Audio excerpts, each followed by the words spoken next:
Gita chapter 10 verse 15। हे पुरुषोत्तम, आप ही अपने आप को जानते हैं, आप ही सब प्राणियों के जन्मदाता हैं, सबके स्वामी हैं, देवों के भी देव हैं और संपूर्ण जगत के अधिपति हैं। चैप्टर 10 वर्स 15 क्या बोला जा रहा है? केवल वह ही वह को जानता है, खुद ही खुद को जानता है, उसके अलावा कोई दूसरा होना चाहिए ना जानने के लिए।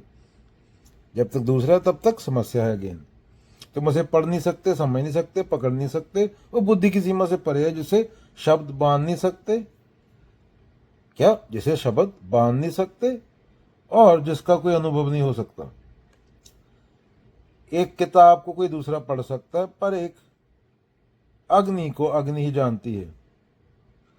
तुम बस प्रकाश देख सकते हो, पर वह जानता है, वह खुद प्रकाश है। पुरुषोत्तम किसे बोला गया? सर्वोच्च पुरुष कौन? ना स्त्री न पुरुष, जो दोनों से परे है, वह पुरुषोत्तम है, क्योंकि वह मनुष्य की सीमा से बाहर है। अर्जुन यहाँ झुक रहा है क्योंकि अब उसे अहंकार का भ्रम नहीं रहा, वह जान गया जो जानने योग्य है वह मैं नहीं जान सकता। उसके बाद इस वर्ष में क्या शब्द आता? भूता भावन, सब प्राणियों का जनक, जो हर चीज को जन्म देता है पर खुद किसी चीज से उत्पन्न नहीं हुआ, वह बीज है जो हर वृक्ष के पीछे है पर जिसे कोई देख नहीं सकता। उदाहरण, तुम पेड़ देख सकते हो, फल खा सकते हो, पर बीज कहाँ गया? वह मिट्टी में गुम हो गया। फिर ही वह सबका आधार है। जो तुमसे बड़ा दिखता है वह भी उसी के आगे झुकता है, और जो सबसे छोटा दिखता है वह भी उसी से उपजा है। निष्कर्ष क्या है? क्या बोला जा रहा है? तू नहीं जान सकता उसे, लेकिन तू जान सकता है कि तू नहीं जानता। बस यही से शुरुआत होती है आई डोंट नो से, भक्ति की, मौन की, मुक्ति की। ये स्टार्टिंग है।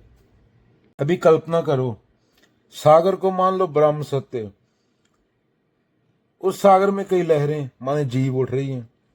एक लहर अर्जुन, दूसरी लहर कृष्ण, दो लहरें हैं।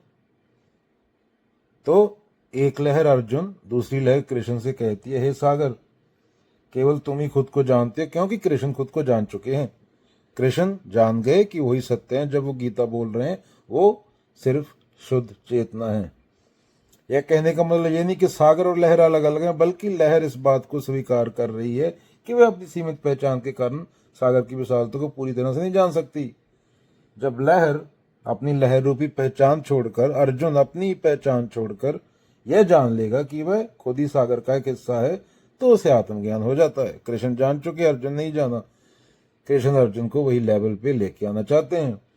ये क्या सिखाता है यह श्लोक? कि हमारा सच्चा स्वरूप परम चेतना ब्रह्म एक का ही अंश है।